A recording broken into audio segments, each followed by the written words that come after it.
Welcome to the Chiro Business Mojo Podcast, where we deconstruct the methods, marketing, and mindset of successful business people and chiropractors from around the world. And now your host, Dr. Richard Day. Yes, I am Dr. Richard Day, and this is the Chiro Business Mojo Podcast. Thanks again for hanging out with me. I am on fire today because I have got a really special guest. His name is Mr. Bharon Hoag. He has been a leader in the business aspect of healthcare for almost 2 decades. He's worked in the chiropractic profession for 18 years and taught for 16, developing his unique non-doctor approach through ownership and management of numerous clinics. He's also served as the executive director of the Ohio State Chiropractic Association for 6 years. The guy's not a chiropractor, but for 6 years, he was the executive director of a state association. This experience enabled him to facilitate a new model of state association management. In his first year there, he saw a 26% increase in membership, and he developed a hands-on approach to member benefits. He also worked with the members in their offices and helped them develop long-term changes and success. At the conclusion of his time there with the association, he saw a significant increase in membership and revenue. He's currently a founding partner of onechiropractic.org. Welcome, Mr. Bharon Hoag. I invite you to jump in and fill in any gaps I might have missed in that bio. Yeah, no, that pretty much, sums it up. I think the most important thing for people to understand is that I'm not a chiropractor. I'm actually a business guy. My background is in psychology and communications, and I literally just fell head over heels in love with chiropractic because of a patient. I don't have a chiropractic story. I wasn't, injured, and they brought me back to life. I didn't have anyone in my family that had ever gone to a chiropractor.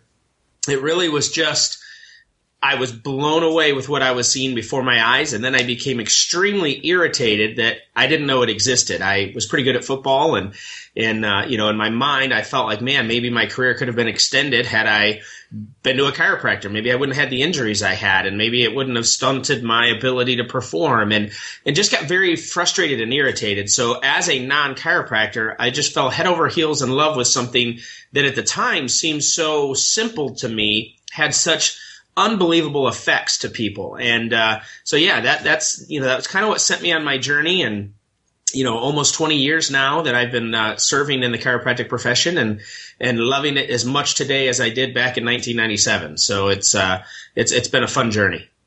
Well, I recently had the privilege of hearing you speak at Cleveland Chiropractic to the students, and I thought your message was so on point, and it hit so many things that people need to hear. But I like you, am kind of mystified by why so few percentage of the population utilizes chiropractic. Why do you think that is? It's a unique story, and this is obviously from my perspective, but I've had the honor of being in just about every circle there is to be in our profession, every national association, every consulting group. I've kind of been that nomad that's been flying around for 20 years just trying to meet a need wherever I see it. And observing, and I'm a history buff, so I spent a lot of time, studying the history of chiropractic, and even Dr. Carl Cleveland, spending time with him and learning the things that he saw growing up, and Mike Flynn, Dr. Flynn from Louisiana, and the history from his perspective. And I really think it comes down to this, that chiropractic was so misunderstood in a world that was looking for a simple solution. I parallel it a lot to, Christianity, and that some people just have a hard time believing in God because they can't see, touch, and feel it. There's no tangible thing that someone can put in front of you to say that God does exist and he loves you. And I think the very same with chiropractic. We're so contrary to what medicine says. Medicine says we've got to poke you, prod you, radiate you in order to be able to say what's wrong with you, and then we've got to give you some substance, some tangible thing that makes you feel better. And because chiropractic came on the scene saying something completely different, that the body has the ability to heal itself, that all we're doing is removing nerve interference, it didn't fit. And then because of that regression or that targeted attack, if you will, that happened with medicine towards chiropractic, it flustered chiropractic itself. I teach a lot of times that, our forefathers went to prison to do what we take for granted today. I don't know of any chiropractor today whose kids are being ostracized in their schools because their parents are chiropractors. And that's the stuff that used to happen. But after that day, At that point, all we did was tell the story of chiropractic. We were just going to pound the pavement, stand our ground, and tell the story. Well, once we stopped telling the story, we started worrying about getting reimbursed. And that happened in the mid-'80s, where managed care came in the early 90s. And the whole thing shifted in our profession. If you talk to people in the 80s, they were slammed busy. People were sending their friends. They were coming in. It was insane, the amount of patients we were seeing at that time in history. But as soon as managed care came in, we started focusing on getting reimbursed. We were no longer focusing on telling the story of chiropractic. And because we were focused on getting reimbursed, we stopped being comrades. We stopped being colleagues, and we became competitors. And literally from that time on, you can almost historically see all of our efforts have almost been circling the wagons and shooting inward.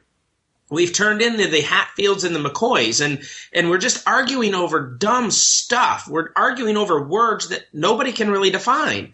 And all of our energy, rather than doing what our forefathers did by just telling the story every which way they could, we turned into this group of people that were fighting over an identity that no one really knew what it was. And therefore, in the meantime, science and medicine started advancing, and the population started defining health a certain way. And here we are spending all of our time and energy internally, and we missed that opportunity to be a part of that conversation. And that's kind of why I'm so excited right now for chiropractors. I really believe there's never been a better time to be a chiropractor than right now, because the lie that medicine told for so many years is blowing up in their face right now. All of the data is showing that the current way that we've treated people is creating the new epidemics. We see that in the flu vaccines. We see that in all of the pills that were encouraged to be taken are now creating all kinds of comorbidities that are driving the cost of healthcare. All kinds of gastrointestinal issues and the data coming out on statin drugs for blood pressure and cholesterol. And all these things that medicine taught is blowing up. And that's not even bringing up opiates and the issues that we're having there. So I just think that what happened in our profession is we got so consumed with ourselves that we stopped going out into the communities telling people this is who we are and what we do. And it doesn't matter what we get paid. It matters how many people connect with us. And we create that value, and that value is going to drive the actual compensation that we've been seeking. Well, wouldn't it be great if we could present ourselves to the public as One Chiropractic? And that brings us to our next topic. Why don't you tell us about onechiropractic.org?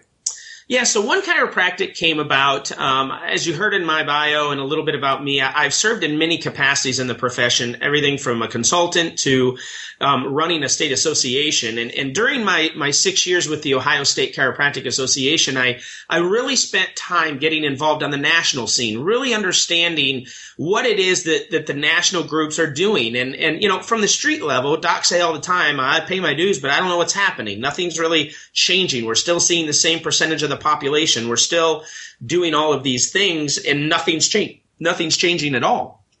And so they get frustrated, which proves in the low percentage of chiropractors that are actually a member of a national organization. I mean, it's less than 10%. And that's pretty sad that we have a profession that 80 to 90% of our profession is just not inspired at all by what's happening on the national level. So I was raised to get involved. You don't whine and complain and be in the gossip mill. You roll your sleeves up, your pant legs up, and you get a little dirty and figure out what's going on. So that's what I was doing for the last 6 years, is understanding what the association world was really about. How does it function? Why does it seem like it just moves at the pace of frozen syrup? And figure out, is there a way to fix it? And as I got into it and understood it both from a national level and a state level, I realized there's a lot of work being done.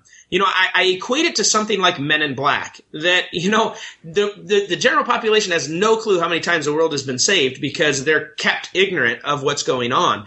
And I feel that's the way that it happens in an association world. There are things that are happening that the membership never knows about, because if they did, they'd freak out. And we're saving the day with different laws and meetings and conversations. And although it may not look like we're advancing, we spend so much time defending to make sure that we maintain the level that we have now that, it just doesn't look like anything's happening. So as I did that, I realized that these organizations are structured in a way that it's almost going to be impossible for them to advance.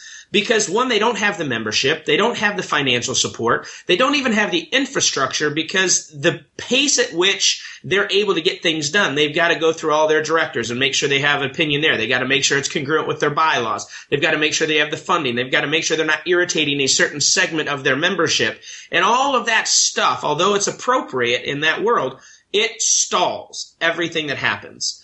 And so it's not their fault. I don't blame any of these organizations for why chiropractic has not advanced to the level that we all feel it should.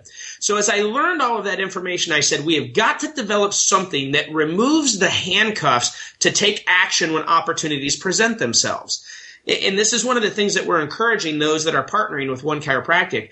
Take advantage of the opportunities that present themselves every day. You don't need someone else to move. You need to move. So we created One Chiropractic because we believe if we start funneling and moving together in one direction, we have all the money, we have all the knowledge, we have all the ideas that we need to gain our rightful place in healthcare.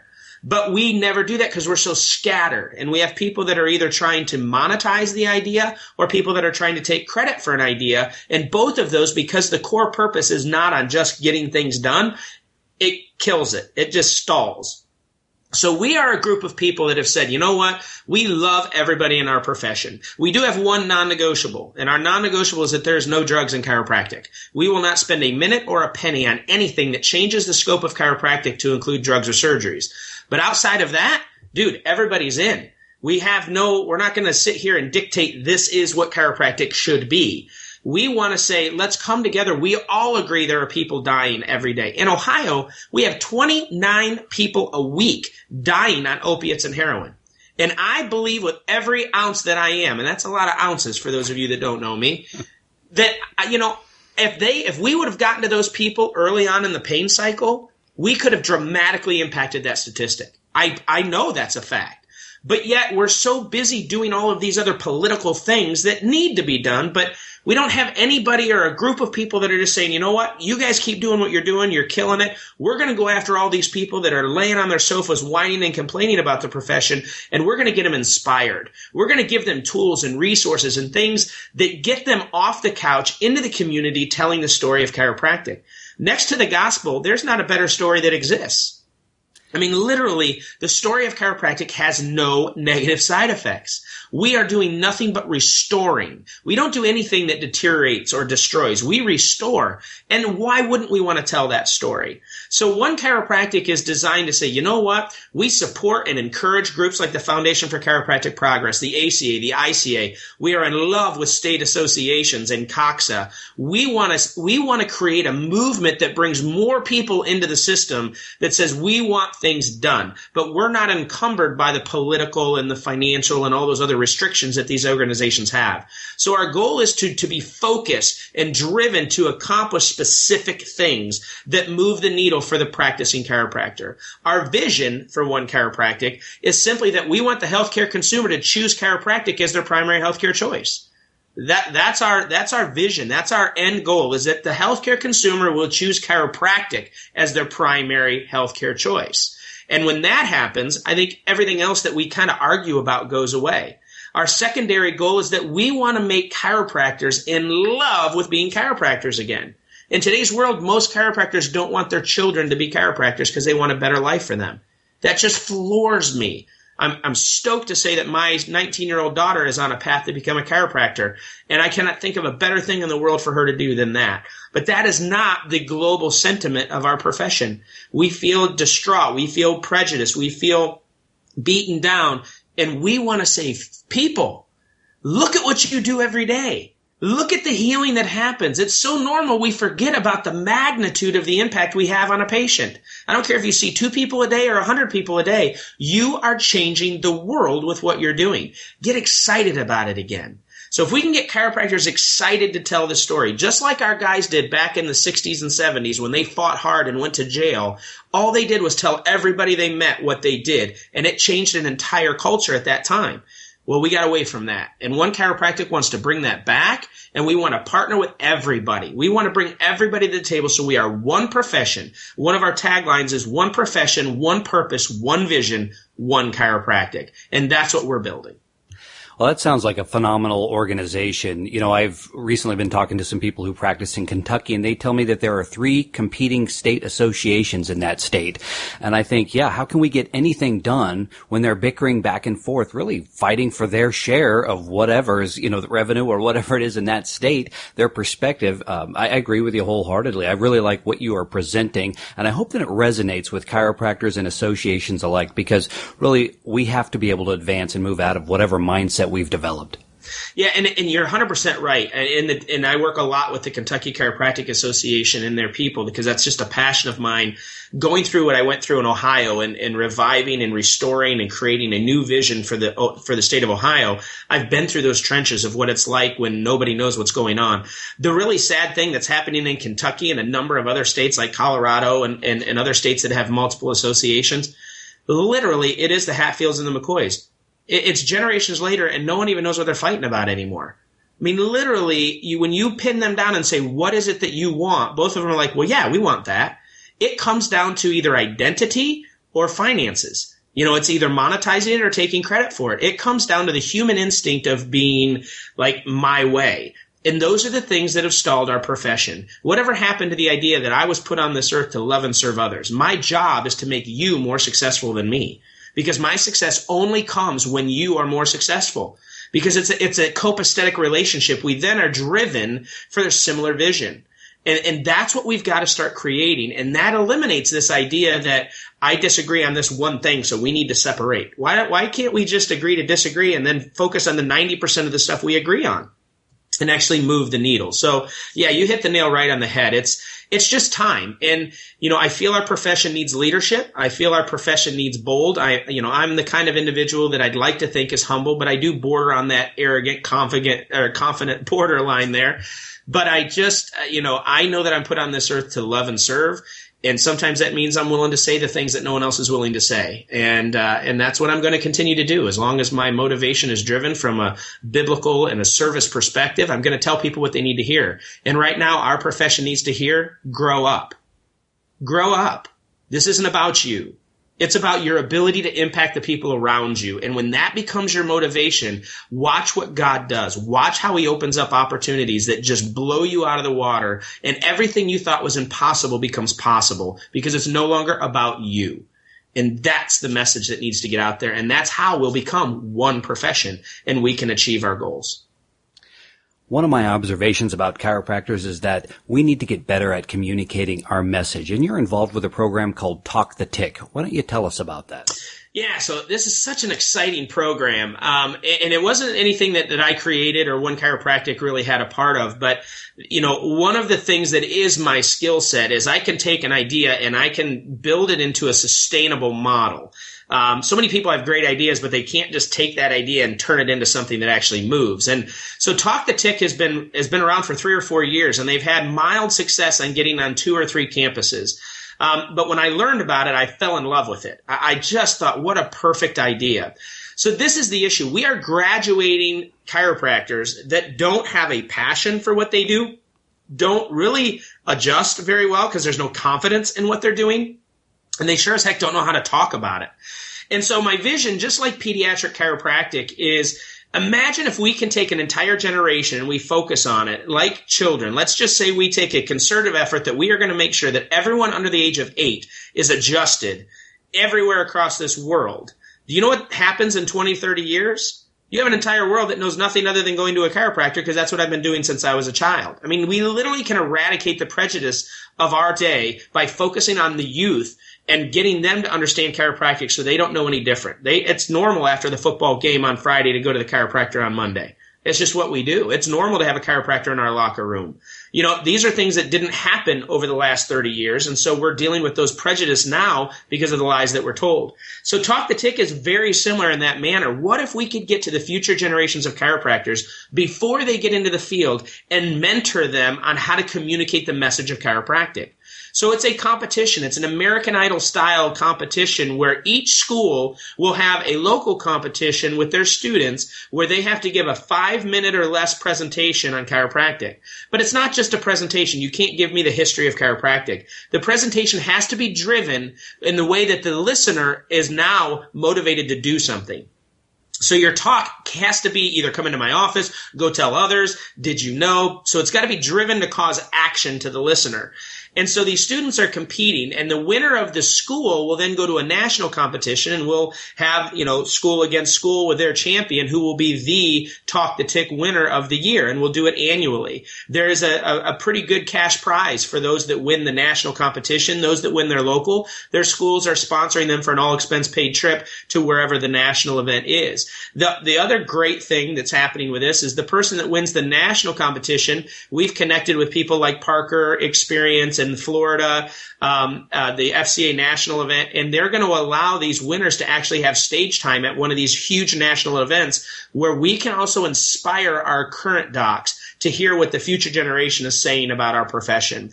But the big vision is, imagine if we have hundreds of students in all these campuses where we have practicing doctors that are mentoring them, teaching them how to communicate. What's the right way to develop an elevator pitch so that when you have 2 minutes with someone, you can still communicate in a manner that causes them to want more.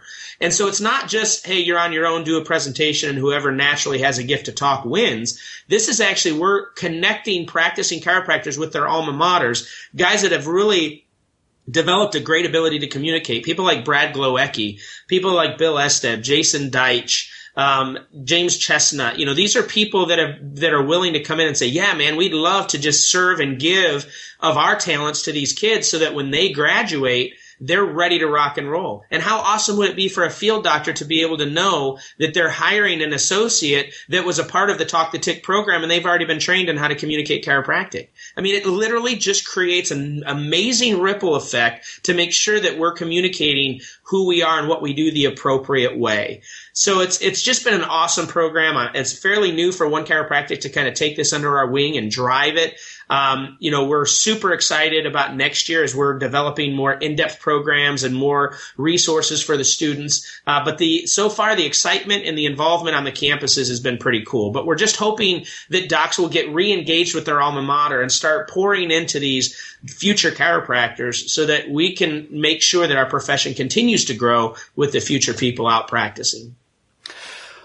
Well, Bharon, let's say that you have a time machine, you get in that machine and you set it for 10 years from today. What does chiropractic look like 10 years from today? Yeah, well, I've been accused of pooping rainbows, so I want to be clear that I'm a huge optimist. The glass is completely full, even if there's only a drop in it in my world. So put that in context with what I'm going to say. Okay. But 10 years from now, we have a unification that's happened with our state associations where we're sharing information and we're working. Each of our states have over 50% of membership, which means that they're unified in their state, which gives them financial resources, but also gives them momentum and an army to start working. 10 years from now, I see chiropractors are now on the maternity wards of hospitals, making sure that children are being treated right after birth to ensure that the neurological development is happening appropriately, rather than being under constant duress from the moment of birth. 10 years from now, I see that we have individual chiropractors that are involved in their communities. They're in local health departments. We're having free clinics that we're operating in the states that we're helping those underprivileged people understand chiropractic is more vital than a vaccination, that they need to have that neurological impact in order to be able to have anything else they're doing in their health be as effective as it should be. Our schools are absolutely flooded with students because they want to be a part of a profession that is making such a dynamic impact. I see a world that has a dramatic reduction in the opiate deaths because chiropractic is now more appropriately used in the pain cycle. And we're coming at the early sign of it. And at the end of the day, I see chiropractors that are living their brightest future. They're honored to be able to serve their communities. Yes, they're successful both from the world's perspective of visits and money, but in the inner peace, they're balanced in their life where they have great families and they have a great clinic. And we have a bunch of people just going out there serving through the wonderful profession of chiropractic. And I believe that can happen in 10 years. It's amazing when you get a large group of people moving in one direction, what can get done in a very short period of time. And in these next 10 years, we either seize this opportunity or we lose it because healthcare is bankrupt. Healthcare is defunct. They have zero answers for the current crisis of healthcare. And when we get understood by that machine of healthcare, dude, we grow in a hurry. So that's what I see in 10 years if we take the opportunities that we have before us. Well, onechiropractic.org and Talk the Tick sound like two incredible programs that are going to advance this profession.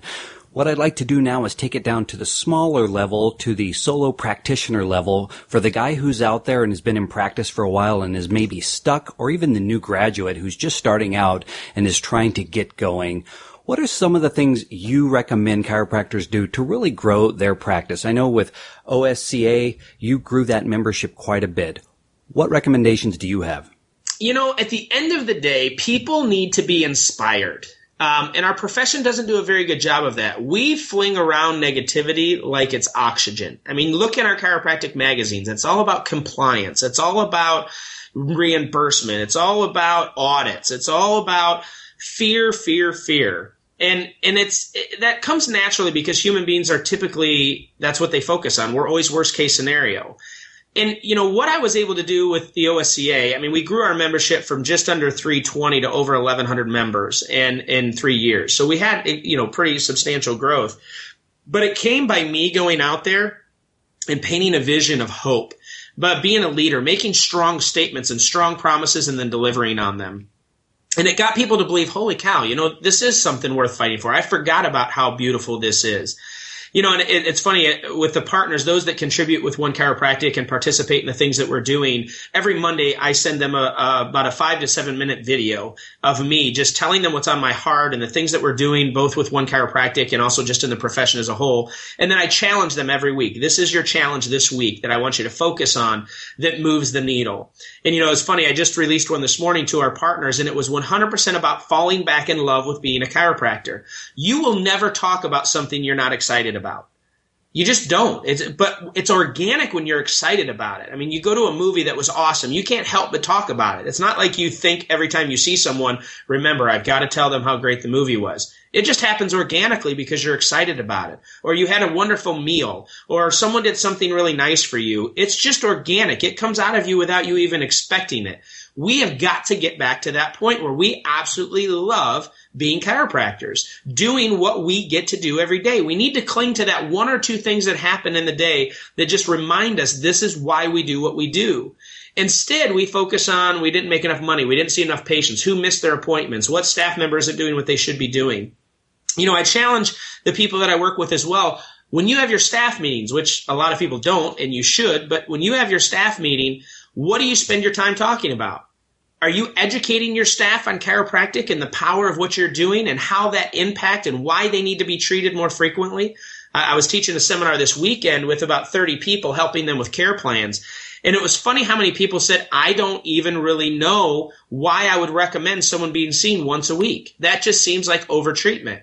And so we had to break it down to the scientific level and say, do you understand science has proven that scar tissue develops in about 7 days? That if we're treating them at least once a week, we're staying ahead of the development of the scar tissue and the inflammation and the swelling and all those things that are happening, and we keep the body moving forward rather than getting built upon. And it was funny watching these guys' eyes like, oh, that's the first time anyone's ever explained to me why I want to see someone so often. Because, see, we're doing everything based on reimbursement. The more I see them, the more money I make. I don't know why I'm asking them to come back 3 times a week, but that's just what everyone says we should do, so that's what I'm doing. See, we got to get back to owning why we're doing what we're doing, and whatever your belief system is. Now, I don't expect everyone to have every patient come once a week, but I do expect you to figure out what you believe, what you love, and then start telling that story. The average field chiropractor right now has no idea why they're showing up to work every day. They claim they're doing it because they love chiropractic, but if they did, they'd be producing a different result. What they are doing is they're doing a job. They're showing up and they're thinking about their documentation. They're thinking about the fact that they don't have enough money to pay payroll, and none of that is working for them. So my one comment to you right now, whoever's listening, and I believe God's going to have the right people listening at the right time. If you're listening to me right now, your number one thing is you get up in the morning and I want you to look in that mirror and I want you to say, I am beautifully and wonderfully made. Today is a day that I'm going to get to change the lives of at least one person. And I want you to covet that ability. Go to that office, be totally turned on with the idea that I am going to get to literally change, both physically, chemically, philosophically, however method that motivates you, but you are going to change someone's life today. and what an unbelievable ability that is. And when you get excited about that, then that person's going to tell someone else, or you're going to go somewhere and they're going to ask how you doing today. And you're going to be like, you know what? I'm freaking living the dream, man. Today I got to just rock the world of someone. And they're like, oh, what do you do? Oh, I'm a chiropractor. You did what? Dude, every day, all I get to do is just to increase the human potential of the people that come into my office and watch what amazing things they get to do because they're no longer riddled in pain. Wow, I'm in pain every day. And it collides, man. It's just like a landslide of people saying, wow, I've never seen people enjoy what they do that much. So if you're that chiropractor that goes to work and doesn't know why, I want you to look in the mirror and first of all, love who you are, no matter what issues you may have, but love who you are. And then I want you to share that love with as many people as you can and get excited about what you do, because there's nothing better in this world to do than being a chiropractor. Thanks for listening to the Chiro Business Mojo podcast at www.chirobusinessmojo.com.